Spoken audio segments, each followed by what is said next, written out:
শুধু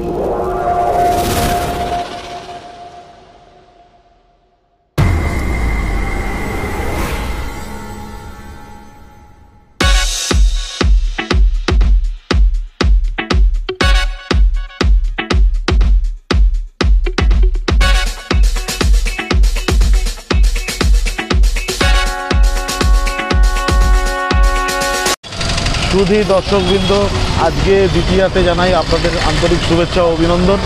আজকে আমি বরাকরে আপনাদেরকে কেদারনাথ যে প্যান্ডেলটা করেছে সেটা দেখাতে এসেছি।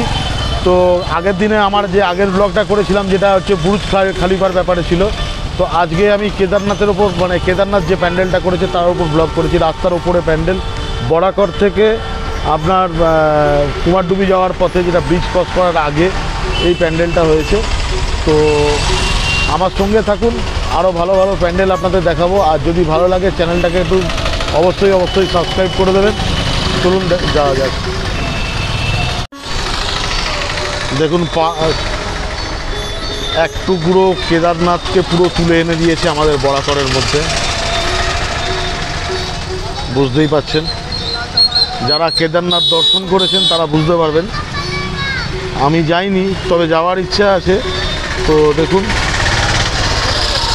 এবং এতে যে রাত্রিবেলা যে আলোকসজ্জা দেওয়া হয়েছে তার জন্য পুরো এটা পাহাড়টা, এই যে সাদা সাদা জায়গাগুলো, এগুলো দারুণ লাগছে। মনে হচ্ছে যেন সত্যিকারের এক টুকরো কেদারনাথ পাহাড়।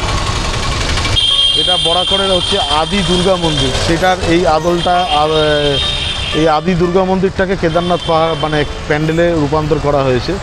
দেখুন কেমন সুন্দর করেছে।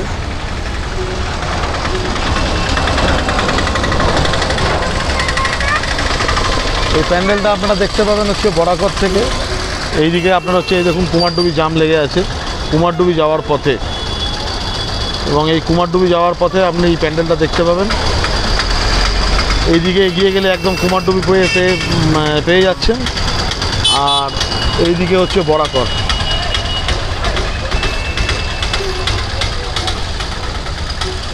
বাজনাঘর যেটা আছে আরোগ্য মেডিকেল তার কাছে আছে।